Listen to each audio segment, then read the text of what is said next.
اس کے بعد حضرت حسن کی خلافت ہوئی 6 مہینے. لیکن اب جب جنگ کا معاملہ ہوا تو حضرت حسن نے دستبرداری اختیار کر لی، حضرت معاویہ کو تسلیم کر لیا خلیفہ. حضرت معاویہ صحابی ہیں، کاتب وحی ہیں، حضور کے برادر نسبتی ہیں، صالح ہیں. ام حبیبہ بہن ہے ان کی، جو حضور کی زوجہ محترمہ ہے. ان کا مقام بہت بلند ہے، لیکن ہم انہیں خلفائے راشدین میں شامل نہیں کرتے، اس لیے کہ ان کا جو خلافت کو اختیار کرنا یا حکومت اختیار کرنا یہ قبائلی عصبیت کی بنیاد پر تھا، باہمی مشورے کی بنیاد پر نہیں تھا. لیکن 20 سال تک ان کا دور حکومت ہے اور کوئی خونریزی نہیں، کوئی غارت گری نہیں، کوئی اختلاف نہیں، کوئی بغاوت نہیں، کوئی جھگڑا نہیں. مدبر اس درجے کے تھے. اب آئیے آخری سٹیج آئی. حضرت معاویہ کو مشورہ دیا گیا. مغیرہ ابن شعبہ ایک بزرگ صحابی تھے کہ دیکھیے جناب امیر، مسلمانوں میں اختلاف ہوا، 4.5 سال 5 سال خانہ جنگی رہی. اب اگر پھر معاملہ آپ کے انتقال کے بعد ایسے ہی چھوٹ گیا تو اختلافات ہوں گے، جھگڑے ہوں گے، مختلف دعوے دار سامنے آئیں گے، جنگیں ہوں گی، پھر دوبارہ جو ہے فساد ہو جائے گا. آپ کسی کو نامزد کر دیجیے. اور پھر مشورہ دیا اپنے بیٹے یزید کو نامزد کر دیجیے. حضرت معاویہ ریلیکٹنٹ رہے، لیکن اس کے بعد انہوں نے مان لیا اور فیصلہ کر لیا. یہاں میں چاہتا ہوں کہ بات سمجھ لیں اچھی طرح. اس معاملے میں اگر آپ حضرت معاویہ کی نیت پر شک کریں گے تو مجھے آپ کے ایمان پر شک ہو جائے گا. نیت پر نہیں، غلطی ہو سکتی ہے، صحابی ہیں، نیت غلط نہیں تھی. نیت کیا تھی؟ اور میں سمجھتا ہوں 100% درست تھی کہ اب اتنا پانی گزر چکا ہے پل کے نیچے سے وقت کے دریا میں کہ بارے صحابہ سب رخصت ہو چکے. اب اکثریت 9 مسلموں کی ہے، عصبیتیں بھی ہیں، قبائلی عصبیتیں ختم تو نہیں ہوئی. لہذا جب تک کوئی قبائلی عصبیت پیچھے نہیں ہوگی حکومت کے، حکومت نہیں چل سکے گی. یہ ابن خلدون کا لفظ ہے، عصبیت، کوئی چیز جو جوڑے آپ کو. تو دینی عصبیت اب کمزور پڑ گئی ہے، اس لیے کہ حضور نے جن کو تربیت دی تھی وہ اب گئے، اکثر و بیشتر گئے. اب اگر ایسے ہی چھوڑ دیا گیا اور کوئی قبائلی عصبیت پشت پر نہ آئی تو پھر خانہ جنگی ہوگی. 5 سال تک ہوئی. اس بنا پر انہوں نے اسے صحیح سمجھا. آپ اختلاف کر سکتے ہیں، صحابہ کی رائے سے اختلاف ہو سکتا ہے، لیکن آپ ان کی نیت پر شک نہیں کر سکتے. بہرحال واقعہ کیا ہے تاریخی اعتبار سے کہ یہ 10ویں سال میں نامزد کر دیا یزید کو اپنے بعد خلیفہ کے لیے، ولی عہد. اس وقت تقریباً سب نے بات مان لی سوائے 5 افراد کے. وہ 5 افراد بہت اہم تھے، بہت اہم. ابو بکر اہم ترین آدمی تھے، ان کے بیٹے عبد الرحمن ابن ابو بکر. عمر نمبر 2 تھے، عبداللہ ابن عمر. زبیر عبداللہ ابن زبیر. عباس عبداللہ ابن عباس. اور حسین ابن علی. حضرت حسن کا انتقال ہو گیا تھا. اہل تشیع کا کہنا یہ کہ زہر دیا گیا، واللہ عالم، میں کچھ نہیں کہہ سکتا. میں کوئی تاریخ کا محقق اس معنی میں نہیں ہوں، میں موٹی موٹی باتیں جانتا ہوں. بہرحال انتقال ہو گیا تھا. 5 آدمیوں نے نہیں مانا. لیکن دیکھیے یہ تھی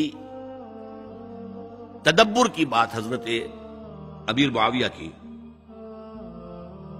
کوئی دباؤ نہیں ڈالا، کوئی جبر نہیں کیا، کوئی کسی کو نقصان نہیں پہنچایا کہ نہیں مان رہے تو یہ کر دیں. نہیں، دیکھیں گے جب وقت آئے گا.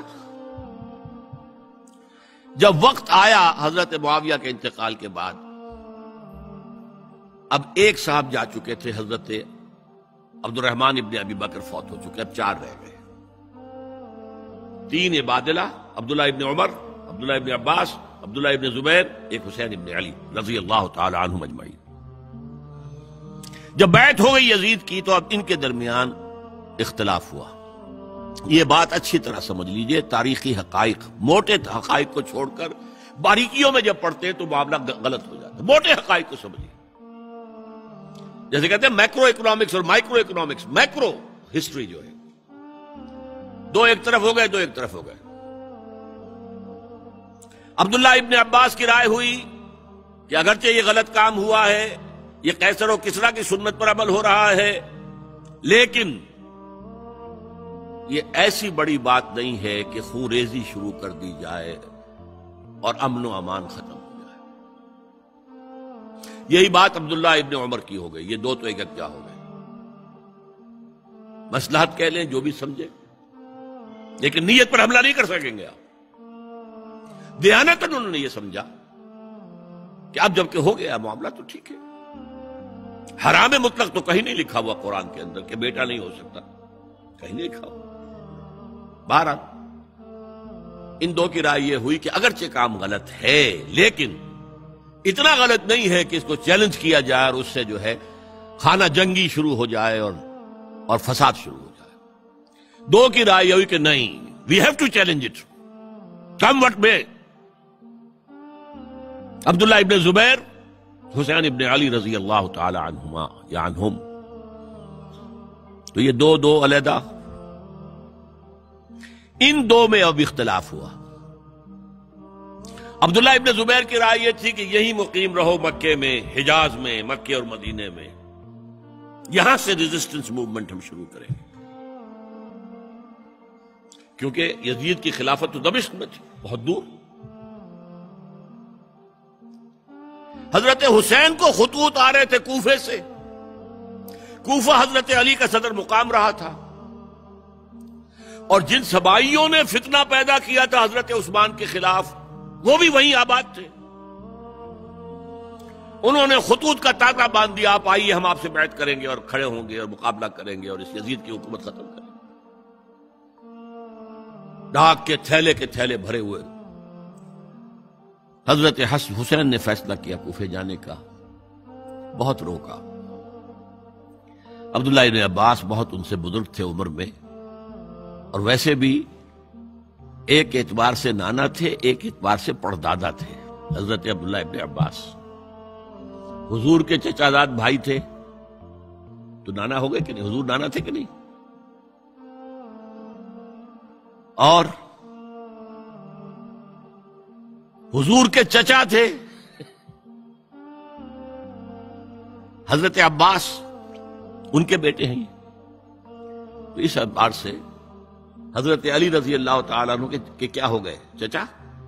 بہرحال میں کچھ گڑبڑ کر رہا ہوں اس وقت۔ وہ دوڑتے جا رہے تھے کہ حسین خدا کے لیے مت جاؤ، خدا کے لیے مت جاؤ، یہ کوفی تمہارا ساتھ نہیں دیں گے، الکوفی لا یوفی، کوفی وفا نہیں کرتا وعدہ، اور خدا کے لیے اگر جانا ہے اپنے گھر والوں کو یہاں چھوڑ جاؤ۔ بس حضرت حسین پر رضی اللہ تعالی عنہ جو ایک کیفیت تھی، انہوں نے سب باتوں کو نظر انداز کیا۔ وہاں ہزاروں لوگوں نے مسلم بن عقیل جو حضرت حسین کے نمائندے کی حیثیت سے پہلے گئے تھے، ان کے ہاتھوں پر بیعت کیا، وہ خطوط آ رہے تو اور بھی بات پختہ ہو گئی۔ ابھی راستے ہی میں تھے کہ پتہ چلا کہ ابن زیاد گورنر بن کر آیا ہے، اور اس نے جو وہاں پر تشدد کیا ہے اور ڈنڈا برسایا ہے، سب بیعت ویعت توڑ کے گھروں میں چھپ گئے، اور مسلم بن عقیل جو ہیں وہ بے یار و مددگار شہید بھی کر دیے گئے۔ حضرت حسین نے ارادہ کیا کہ واپس ہو جائے مدینے کی طرف۔ اب مسلم بن عقیل کے بیٹے جو ہیں، وہ عرب کی ایک غیرت ہے، ایک آنر جسے آج کل کہتے ہیں، ہم اپنے باپ کا بدلہ لیے بغیر نہیں جائیں گے،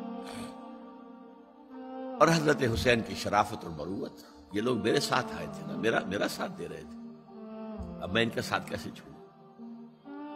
بہرحال وہ حادثہ فاجعہ ہو کر رہا، اور اس میں سب سے بڑا سبب جو بنا ہے وہ میں چاہتا ہوں جس کی طرف کسی کی نگاہ نہیں گئی۔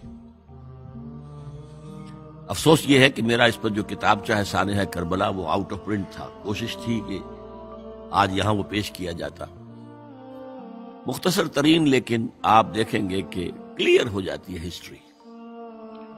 2 کتابچے ہیں. شہید مظلوم، میرے نزدیک مظلوم ترین شہید حضرت عثمان رضی اللہ تعالی عنہ، اور سانحہ کربلا بہت بڑا سانحہ ہے، اس میں کوئی شک نہیں. حضرت حسین کے صبر اور مثابرت اور استقلال اور شجاعت یہ مثالی ہے تاریخ کے اندر. اپنے سامنے جو ہے اپنے ایک ایک کر کے چراغ گل ہو رہے ہیں. خاندان سارا ختم ہو رہا ہے، شیرخوار بچے شہید ہو رہے ہیں. وہ تو ایک بچہ بیمار تھا، حضرت علی بن حسین زین العابدین رحمت اللہ علیہ، وہ بچا ہے. لیکن اصل میں شرافت اور مروت جو ہے وہ بسا اوقات اپنی شرافت کی وجہ سے مار کھا جاتی ہے. حضرت حسین سے میرے نزدیک یہ ایک اسٹریٹجک مسٹیک ہوئی کہ جب کوفیوں کا لشکر سامنے تھا تو وہاں کھڑے ہو کر ایک ایک کا نام لے گا، فلاں ابن فلاں کیا تم نے مجھے خط نہیں لکھا تھا؟ اے فلاں ابن فلاں کیا تم نے مجھے خط نہیں لکھا تھا؟ سب کے راز فاش کر رہے ہیں. اور دیکھو یہ میرے پاس یہ تھیلے بھرے ہوئے تمہارے خطوں کے موجود ہیں، تم نے مجھے بلایا اور میں آیا.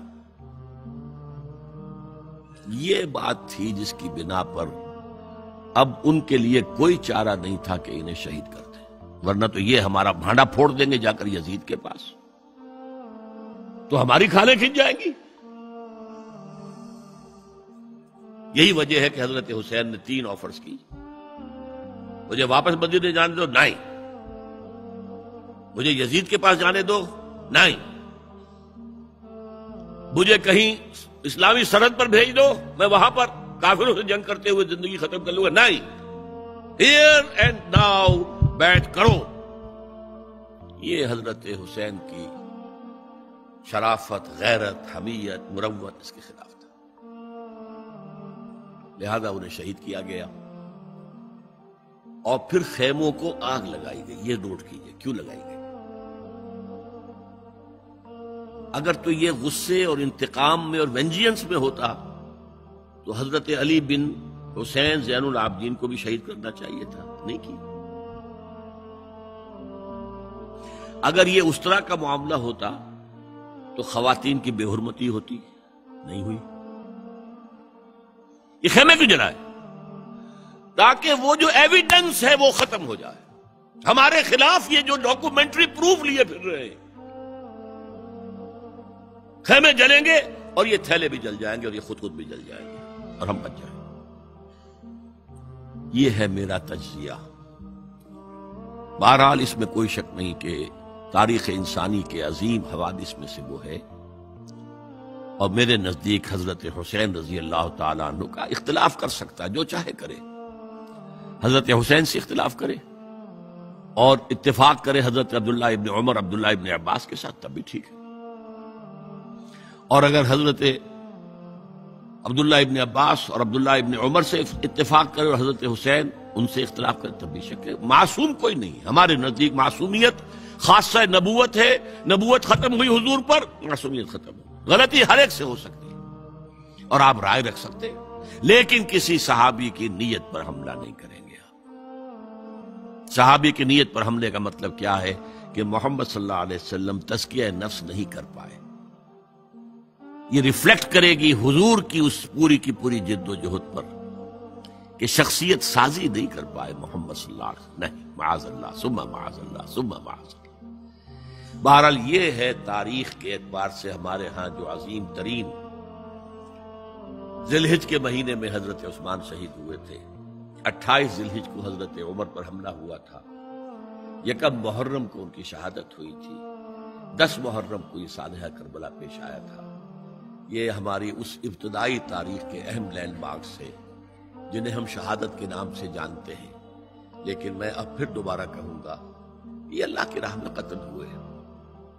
وَلَا تَقُولُوا لِمَنْ يُقْتَلُ فِي سَبِيلِ اللَّهِ أَمْوَاتٌ بَلْ أَحْيَاءٌ وَلَكِنْ لَا تَشْعُرُونَ. وَلَا تَحْسَبَنَّ الَّذِينَ قُتِلُوا فِي سَبِيلِ اللَّهِ أَمْوَاتًا بَلْ أَحْيَاءٌ عِندَ رَبِّهِمْ يُرْزَقُونَ۔ لیکن وہ شہادت علی الناس کی ذمہ داری جو مجھ پر اور آپ پر ہے، حضرت حسین کو یاد کر لیں، حضرت عثمان کو یاد کر لیں، ان کے لیے کوئی رنج اور غم کا اظہار کر لیں، اس سے کچھ حاصل نہیں ہے۔ حاصل تو یہ ہے کہ شہادت علی الناس کی تیاری کیجئے، اپنی ذاتی زندگی میں آج سے گواہی دیجئے اللہ کے بندے ہونے کی، اپنے عمل میں، اپنے قول میں، اور کوشش کیجئے کہ مل جل کر اس ملک کے اندر وہ نظام برپا کریں کہ جو شہادت علی الناس دین حق کے ایک کامل نمونے کے طور پر دنیا پر حجت قائم کر دے کہ دیکھ لو اپنی آنکھوں سے، یہ ہے وہ دین حق جو محمد لے کر آئے تھے۔ اللہ تعالیٰ مجھے اور آپ کو اس کی توفیق عطا فرمائے۔ یا رب فاجمعنی بكل الصحب والأحباب واكتب لنا أن ندخل الجنات بالريان۔